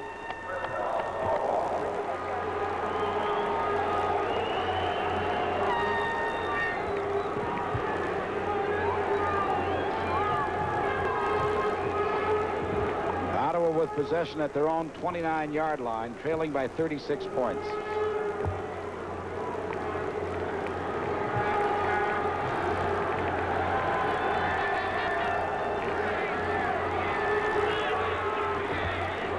Tim McRae, the ball carrier, gets over the 30 to about the 31. He'll have a pickup of a couple.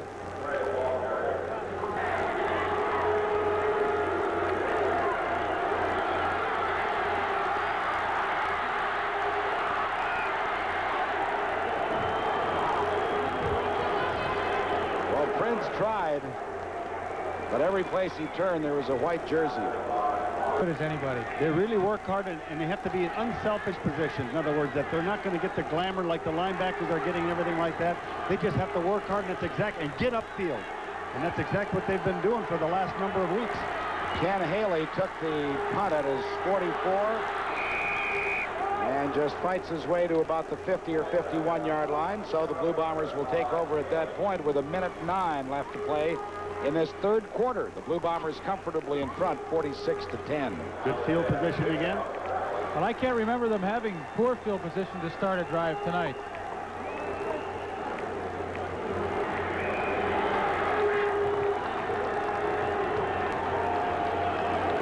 Cornelius has had his hands full tonight. They might take a look at him there. Pass is complete and forced out by Rick Sovieta. On that kind of a pattern right there.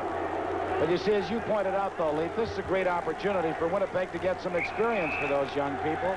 Pass intended for Joe Poplawski goes incomplete. That sure is, and everybody knows that Tommy Clements is the #1 quarterback, but heck, John Huffnagel's going to get nearly a whole half of football here to operate, and, you know, if something ever happens, Tom Clements had the injury last year. Huffnagel may have to play. Great opportunity for him now to get some playing time and get a little of the rust off. A lot of that young guy. Well, let's not forget the Toronto Argonauts when we talk about tandems either. Oh, no, I mean, that's taken for granted, the Argo combo. This is Dave Newman. Newman with a 13-yard return gets the ball to the 23. I was talking about the three top teams right now, you know, with Winnipeg with the tandem they have, and then Toronto, obviously, with their tandem, and I think that DeWalt, I know, is a good quarterback. Tim McRae. And McRae gets to about the 25-yard line for a pickup of 2 or 3 yards as the third quarter comes to an end with the Winnipeg Blue Bombers dominating the Ottawa Rough Riders 46-10 at the end of 3 quarters. We'll return with the fourth in just a moment. watching a football game? Look at them trying to get those fans alive here at Lansdowne Park. Rough Riders have a 2nd and 7.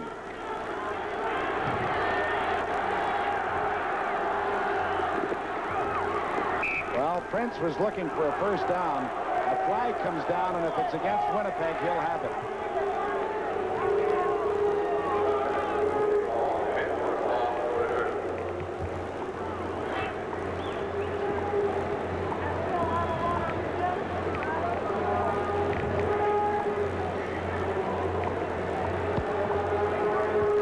It's a roughing penalty against the Blue Bombers.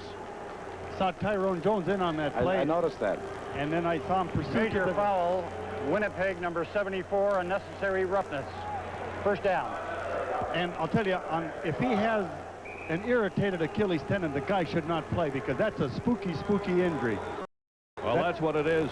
Pardon me for interrupting, but that's exactly what it is, Jocko. That's what you said before, Bill, and that is one that needs a lot of rest, and get the guy to cool that thing down and get him on the bench. I'm not a doctor, but I've been around a couple of popped Achilles tendon, and that's a career-ending injury in most cases. In other words, that's a devastating thing.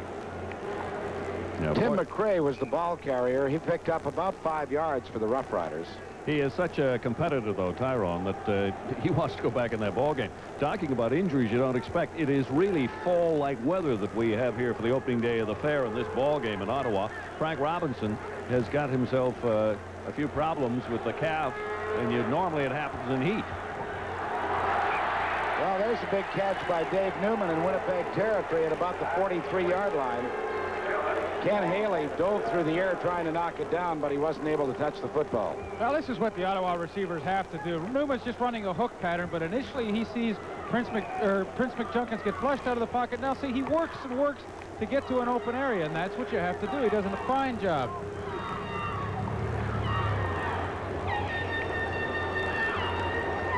Pickup was 18 yards. It's an Ottawa first down at the Winnipeg 44. Well, this one is very nearly picked up. I think Edwards that time kind of cooled it. He just laid back a little bit. He didn't really go in there to fetch the football. I don't think he wanted to get in there and go after it. Right. But I'll tell you one guy that did want to go after it was number 36, David Shaw, because he smelled his second interception coming right there. Unfortunately, David, my boy, just could not hang on to that ball. So it's 2nd and 10.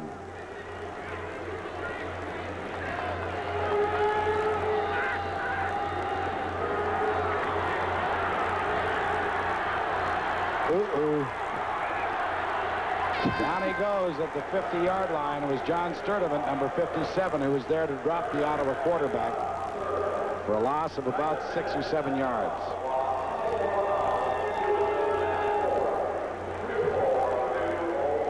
Well, Ottawa gets a break after this game, and they need it. They really do. You know, they got to get some folks back. I was talking to Dave Smith, their fine trainer, talking about J.C. Watt's turf toe and everything, how that happens. They get a lot of pressure on the main joint of the big toe, and it kind of drags because of friction on that turf and tears something up inside of there. And that's Mervyn Fernandez has had that too, and that's a tough thing. But those guys will all be back in 2 weeks. Let me ask you, Jocko. That's the injury to J.C. Watts, and we'll talk about it more when we come back. It is 46-10. Winnipeg leads it, and we'll be back in just a moment. Robinson hasn't been in the lineup, but maybe he's got him ready now. No, it's funny, you know, you were talking about turf toe, Jocko, and you'd say to yourself, why would a guy like J.C. Watts not be playing? But obviously, it's a thing that really causes you great discomfort. This is Jeff Boyd again, and Boyd is up to about the 23-yard line before Dan Rasevich is able to bring him down. He's very close to another Winnipeg first down. I think it's just a matter of rest on an injury such as that, and that's what you have to do, and get some treatment. And like I said, J.C. Watts and all those guys will be back in 2 weeks' time. They'll be a different club when they play the Argos. Quick screen, number 70, Jeff Boyd. Let those linemen get out in front. Didn't quite get the block and really makes this all on his own. We have a measurement as the sticks come out. Dan Boyd did pick up the first down.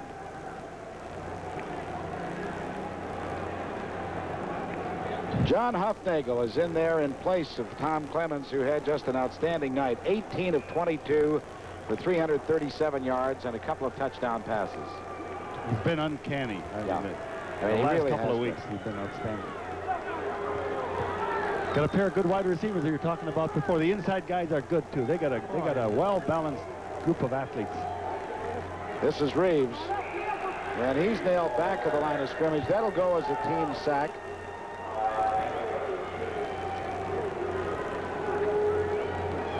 Rick Sovieta, I believe. No, it may have been Ron Engelson. Number 78 was there to bring him down. So the loss is a couple of yards as Rasevich goes out of the lineup. Coming in is Maurice Martin. Jeff Boyd, incidentally, has caught 9 passes tonight for 164 yards. Had a big night. Hufnagel with time going downfield for Murphy, and he very nearly made a spectacular one-handed catch. But the ball was just right thrown, just beautifully. It was right out in front of him, huh? Hufnagel really put it on the numbers there. Watch this long pass. This is a real art to feather this thing in. And James Murphy almost comes up with a great catch. You know, it's funny, when I saw him break for the football, I didn't think he had a chance to be close to it, but he's got the good jets. Oh, yeah. Winnipeg set a history of those wide receivers with outstanding speed. So on third down, Bob Cameron will be punting. And Ottawa has only one punt returner back. Looks like they're going to go after this one. Ooh, it came close too. Flag comes down. Contacting the kicker will be the call against Ottawa. Newman from his 43-yard line had no place to go, so he just goes underground to the 45. But this will not give them a first down. There was contact. I believe it was Bob Stevens. Well, I think it was number 66, Greg Marshall. Let's have another look, Pat. It's hard to tell. The 5s and the 6s get all mixed up, but in fact, I think it was Greg Marshall. Kind of got blocked into him, though, really.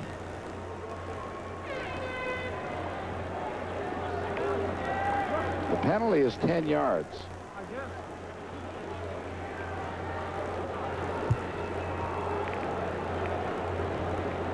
Because the Bombers had lost a couple of yards on a previous down, the 10 yards will not give them a first down.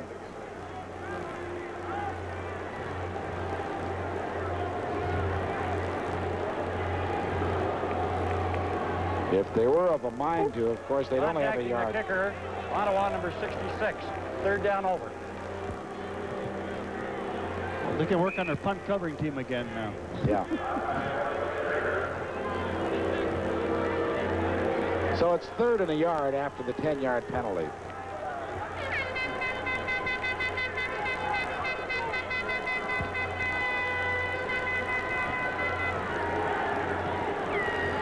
This is the poorest punt of the night by Cameron. He's had a very good evening, but Newman takes it at his 39 and crosses the 45. We'll also have a penalty on the play. No yards will be called against the Blue Bombers when we come back. Winnipeg is out in front of Ottawa, 46-10. We'll come back in a moment. I think I'm maybe the only guy on the team that has it right now. Joe Adams' pass is complete to Dave Newman, who gets inside the Winnipeg 35 to about the 34. Adams back in now in place of Prince McJunkin. Vernon Paul, the middle linebacker, was there to bring him down. You know, Pat, we talk about turf toe, and really to get an explanation, I know as a player, the traction on the artificial turf is so good that your toes constantly are slamming into the end of your shoes, and I think that really aggravates it a lot of times. That's part of it. Now, the other thing is he wonders why there's 7 of the 9 fields have artificial surface up here now. So you're playing on it almost exclusively. Adams had nobody to throw to as far as he was concerned, and he's sacked again. Aaron Brown, 52, was in there very quickly.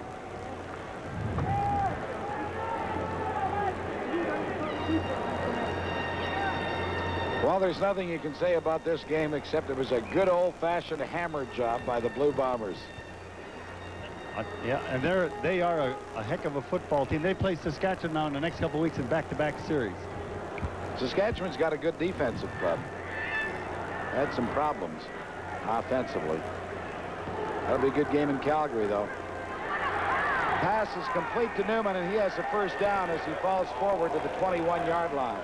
Well, I give Dave Newman a heck of a lot of credit. He's really worked hard in the second half. They're trailing by 36 points, but you wouldn't know it by his performance. Struggles, that extra dive there to pick up that first down, and boy, I like to see that.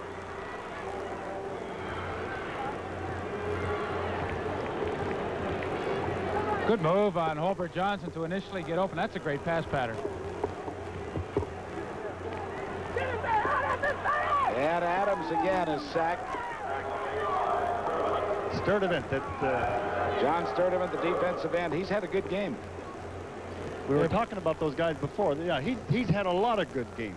He's been a good football player for those guys. He had to replace a heck of a player in Pete Caton when he left. Sturdivant is the injured ball player, by the way. And this happens with 7 minutes and 40 seconds left to play in the ball game. Winnipeg moves back into first place, pending the outcome of the BC Hamilton game. What do you think about that one, Jocko? I think that's going to be a surprisingly close game. I think a lot of people think, you know, that BC is going in, but I still think that Dieter Brock, I have such high regard for that guy. He's got most of the components back on offense that he needs to have, like the Shepherds and Johnsons and Bakers and all those kind of people. And I think that offensively, they're going to move the ball and do some things. I really believe that. They'll be really tested because the Lions are a heck of a football team. They're not 5-1, whatever it is, by luck. I'll guarantee you that. You know, Pat, I'm just waiting for Hamilton to break out. We saw evidence of that in the league opener in Montreal when they did a number on the Concords, and I feel as Jack does that they've got the ingredients and it's just a matter of time, and heck, you know, maybe Sunday will be the day. So I'd love to see a big crowd at Hamilton because, you know, they are trying to put something together there. They could sure use the fan support. Well, it's an interesting park when they get a full house. Very lively and wild place over in Steeltown. Well, let me tell you, when they watch the BC Lions, they'll be looking at a very good football club, too. So if you're a football fan, that really is part of the reason for going out to a game, not just to cheer on your own team. Swervin Mervin's coming to Hamilton, and he is an exciting receiver. Gifted athlete. Another guy with a turf toe, too. Well, it doesn't seem to be bothering him. Well, I know it's bothering him, but you wouldn't tell it by his performance. Greg Marshall interrupted play for a moment to come out to the field and pick up something. I don't know what it was. But anyway, they're ready to go again. Second down, 13 yards to go for Ottawa for a first down. Dave Newman makes another catch, and he's down to about the 11-yard line. And he'll be very close to yet another Ottawa first down. Ken Haley makes the tackle for the Blue Bombers. Joe Adams has really thrown the ball well now. It looks like he came in the second time around here. You know, whatever the score, he looks relaxed, and he's throwing the ball really well. Look at Newman, makes just a good move out here on Haley. The ball's well thrown, and that's it. Well, Jack, that's a timing pattern. Just down 10 steps or whatever they've decided on and break to the sidelines, and Adams lets it go before he turns, and very difficult at defense. First down, Ottawa, just outside the Winnipeg 10. Tim McRae, the ball carrier, he gets it into about the 9-yard line. So it'll bring up a 2nd and 8. Ottawa can get a first down without scoring the touchdown, but they'd like to put it in the end zone right now with 6.5 minutes left to play in the ball game.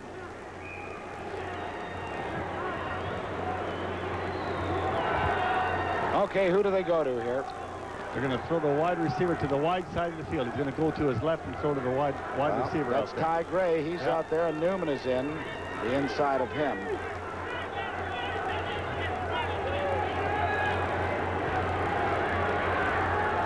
Oh, what a catch by Wayman Aldridge. Gave it a one-handed shot. There's a flag down on the field of play. That was a great catch by Wayman Aldridge. Was it ever? Well, he had number 74, Vernon Paul, just all over him, and I'm sure that's who the interference call will be against. Winnipeg 74, declined, touchdown. Well, the spy detected it again. Now you make the big play, eh? I mean, they needed those so badly early on, you know, to give those guys a lift. That was a great catch. You know, you want to deny. Well, let's have a look at it here. One-handed stab, and Wayman Aldridge comes up with it. One after is good. So with just over 6 minutes left to play in the ball game, it is now Winnipeg 46, Ottawa 17. We'll be back in just a moment. sprained ankle, but it is not serious. He says it doesn't hurt too much, and he said, I'll be ready to go. If not in this game, certainly in the next game. So John Sturdivant, just a slightly twisted ankle. Ottawa going to try to execute the short kickoff, it appears, once again. This time, Dorsey just dribbles it ahead, but the Blue Bombers recover right at midfield.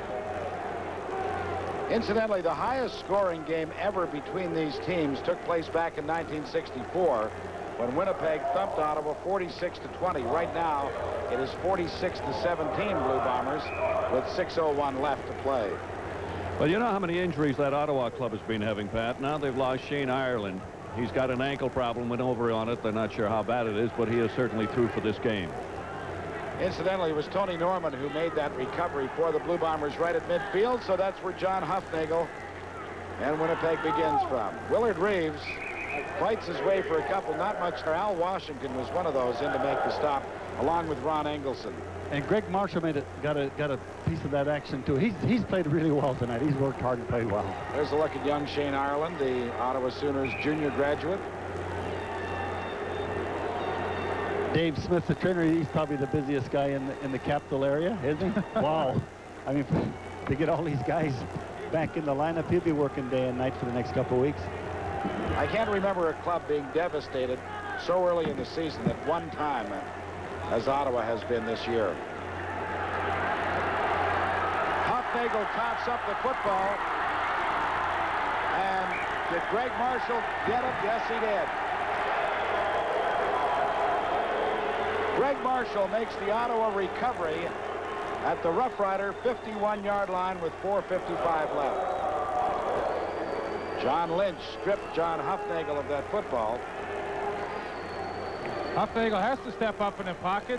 As Pat told you, John Lynch knocks it out. Maurice Martin has a shot at it, but kicks it forward. But Greg Marshall, number 66, and I think it only fitting that he's the one that makes that fumble recovery because he's been the one bright spot defensively for the Ottawa Rough Riders this evening.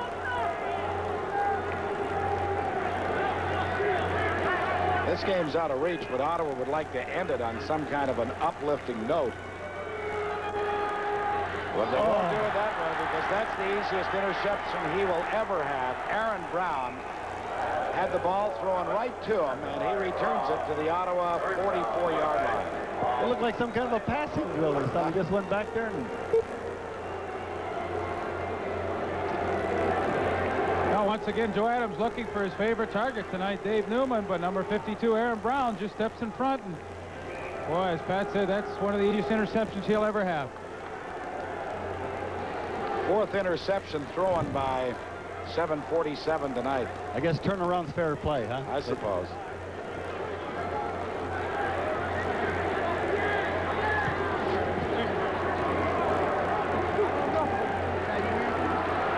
Hufnagel is sacked back at midfield. We've got a holding penalty against Winnipeg that the Rough Riders will decline.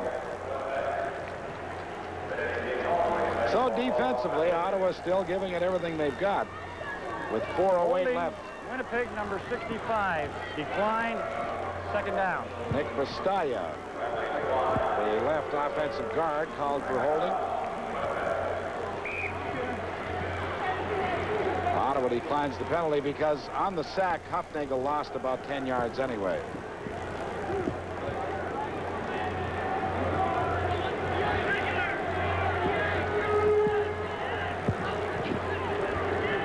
This is Willard Reeves.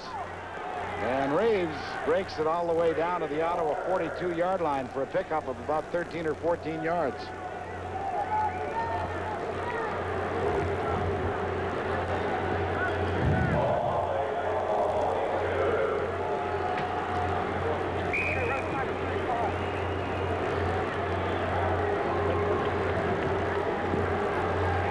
That's 86 yards rushing for Willard Reeves tonight.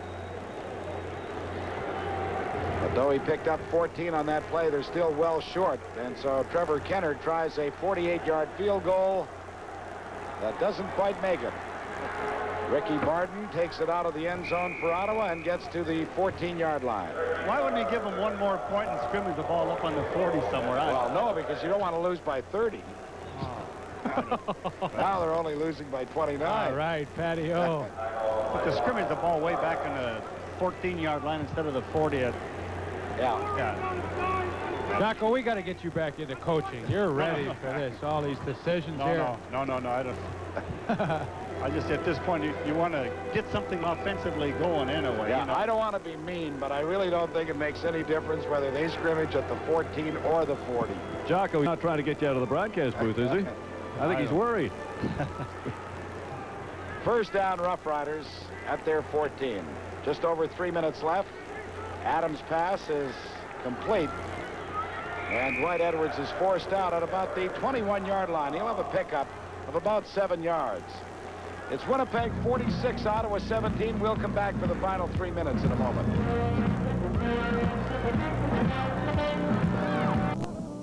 24,000 and change at the start of the game. Might be 2,400 left because they've gone to the exhibition. Well, that's where I'm going right after the ball game. I hope they have better luck than we had at Crown and Anchor. Oh, gee. Second down, about 3 yards to go, Ottawa. Adams looks quickly, throws to Wayman Aldridge, and he has the first down over the 35 to about the 37. Pick up of 15 yards before Ken Haley upends him there. Just keep her going. That's all you can do. Just keep her going and just fire her away. Right after the game, of course, we'll have the Carling O'Keefe Sports offensive and defensive game stars. And I suspect they'll both be from the Blue Bombers. You're funny tonight, Pat.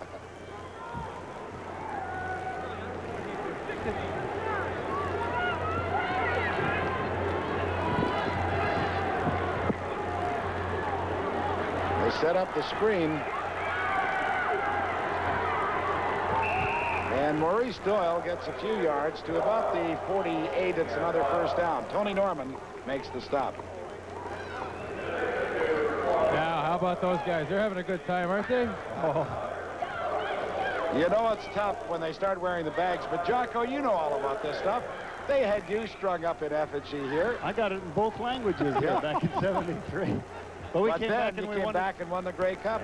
You know, talking about some players in Ottawa, I still think Al Hamilton and Greg Marshall played at the level of most anybody did on the field tonight defensively. They were outstanding. Al Washington, no question about it. And Greg Marshall was outstanding also, as Leaf pointed out before. Adams got rid of the ball to Doyle. And he crosses midfield into Winnipeg territory at the 53. Again, Tony Norman brings him down.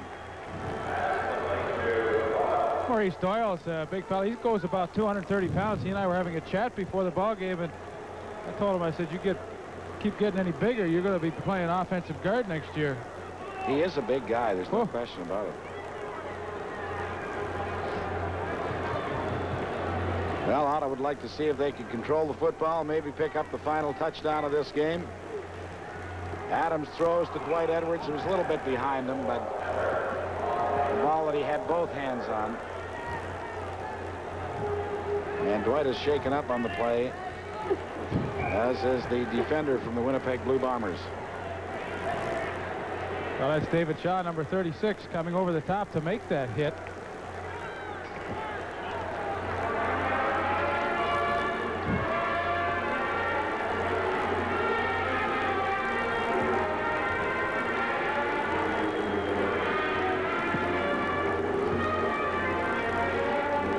It's been a tough night for the Ottawa Rough Riders, no question about it, and certainly from a defensive point of view, I would think they'll look at their secondary. Now that's Jack Williams on the sidelines, number 59, the excellent defensive end for the Riders, and he certainly can't be pleased with his team's performance this evening. They need that 2-week break and try and regroup. If you're a tennis fan, and I know that Leaf is, you'll be interested to see the outcome of that Players International Tennis Championship going on at the Tennis Center at York University in Toronto. All the big shooters are there. We'll have them for you here on CTV Saturday and Sunday starting at 1 o'clock. My old buddy Don Fontana, he'll be working on the telecast. Don does a good job. Sure does. I think I'm going to try and sneak up there tomorrow and catch some of the action. Let's go to Bill. And none other than Tom Clements, who played another outstanding game. Tom, oh, here's the one. Let's take a look at the camera. Tom, another fine game, but this offense of yours is really gelling, and you must be proud of the way it's going. Oh, we are. I think over the last month, the last 4 games, we've put a lot of points on the board and got a lot of yardage. and it's always nice to get out ahead and rest a little bit.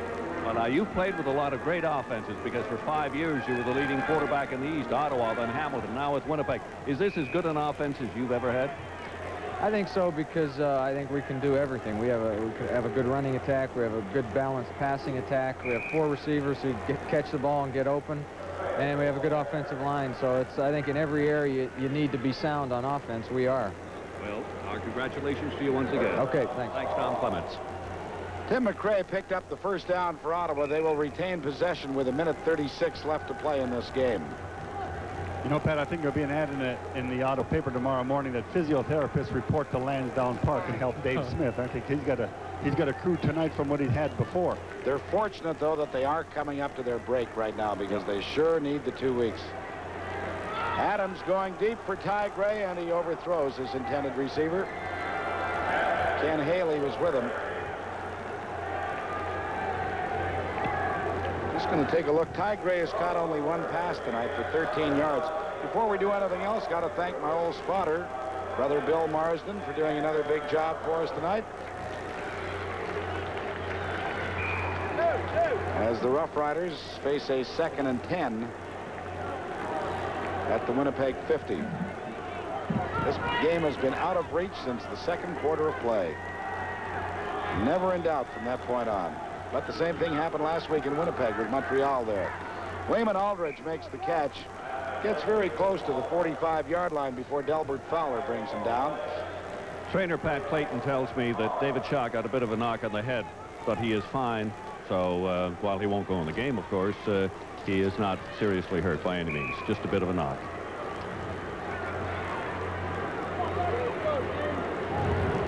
There's David Shaw on the sidelines. Big interception tonight in the 2nd quarter. Led to a Bomber touchdown. He really has had a good career in the CFL, though. He's played very, very well as one of the premier cornerbacks. The pass intended for Dave Newman was just too far. He made a diving attempt at it. But that will do it for the Ottawa offense tonight, which has really been in over their heads, as the Winnipeg Blue Bombers will be able to run out the clock now with just 50 seconds left to play.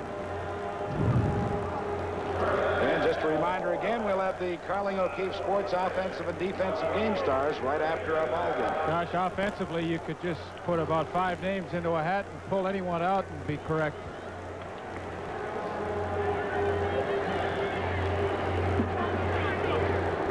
A couple of catchers and a good pitcher out there. Clements had another good night and a bunch of good receivers. Yeah. Do you want to see them under anything? No. This is Willard Reeves. And Reeves gets to about the 48. He'll have a pickup of a couple of yards.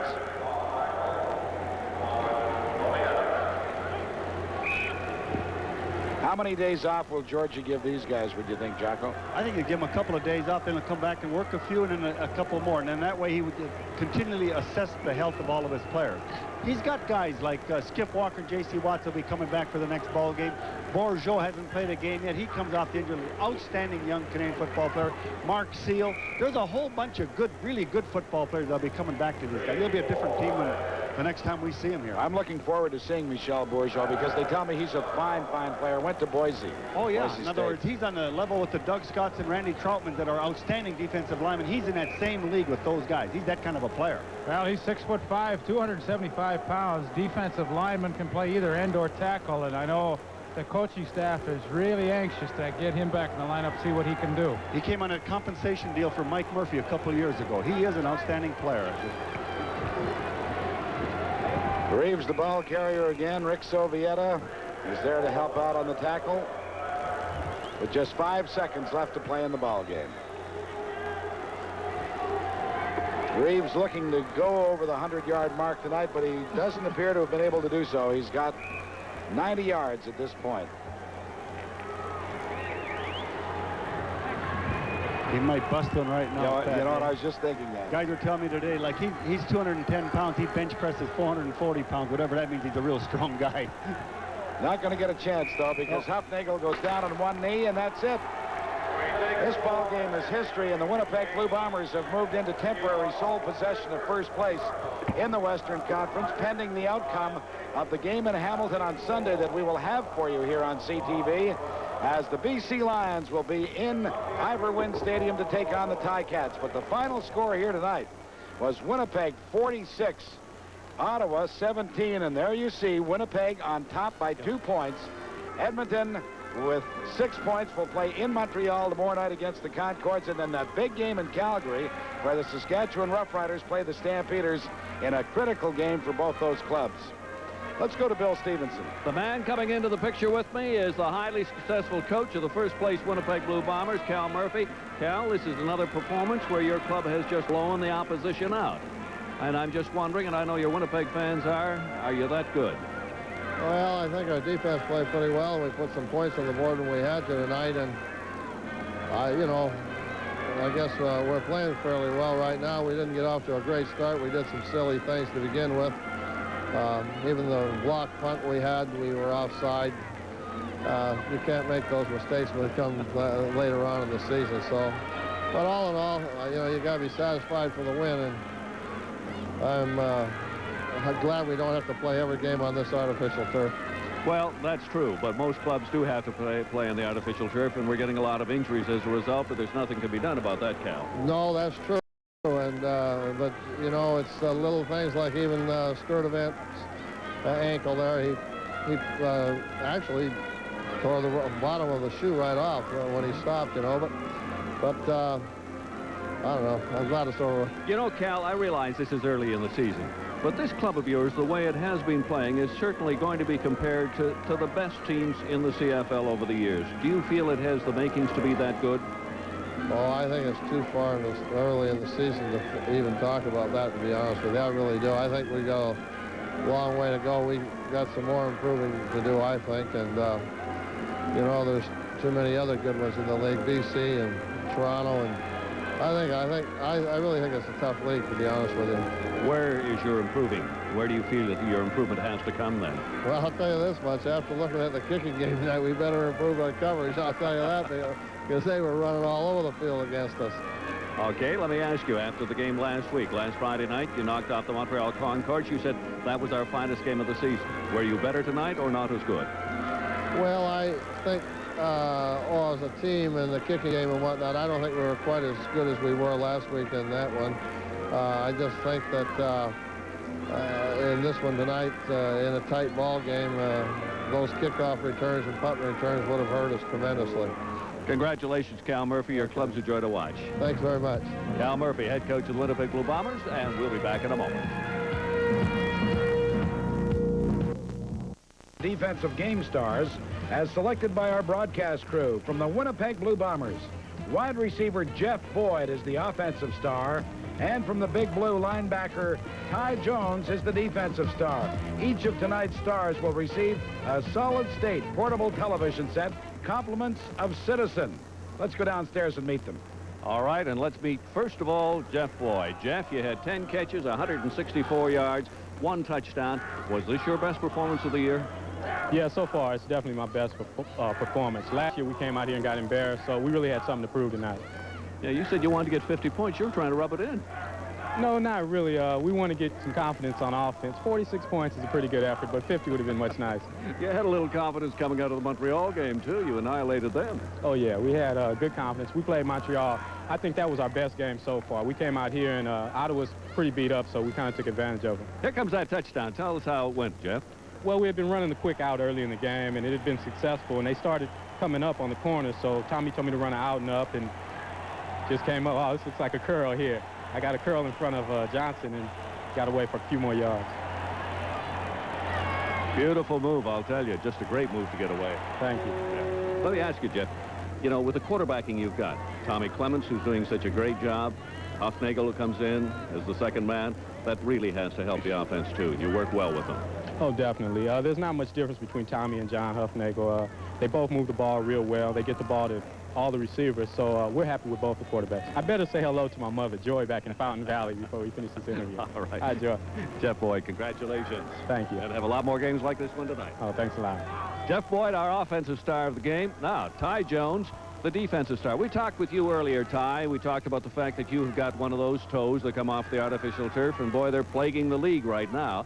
But let's talk about your defense first of all, and the fact that when you're out there and you lead the club in quarterback sacks with 14.5, you're wide open. You can do whatever you want. You lead the pack, don't you? Right, most definitely. And well, this is a picture of the interception I get. I think somebody just gave him a good shot, and I just got a chance to get the ball and run in. And I was trying to score, but this guy came from behind, and that's why I got the turf toe right there where he hit me. Matter of fact, I heard David Shaw on that play also. Is that right? That's where it went, huh? Would you rather get a sack or an interception? Well, it really doesn't matter. As long as we're stopping them and stopping their offense from scoring, you know, it doesn't matter, whatever. Well, congratulations, Ty Jones. It was just a great game, and you're having a fine season. Continue it all the way. Thank you very much. Ty Jones, defensive star of the game, and we'll be back in a moment. Let's talk about the big game coming up in Hamilton on Sunday, because that's going to be a good one. Quickly. Well, Pat, I honestly believe that the BC Lions could have been had last week by Ottawa had they taken advantage. You never know. Hamilton, they're due for a big game. It's a crazy thing coming into this weekend of football. All the home teams had 4 losses. They got to stay out of that loss column. Ottawa suffered that tonight. Now, I think that Hamilton will be an aroused bunch playing against the BC Lions. You know, you were talking about Roy DeWalt. I don't think he's going to play because I was reading in the Vancouver Sun that Cowan is going to start. So we say goodbye from Lansdowne Park, 46 to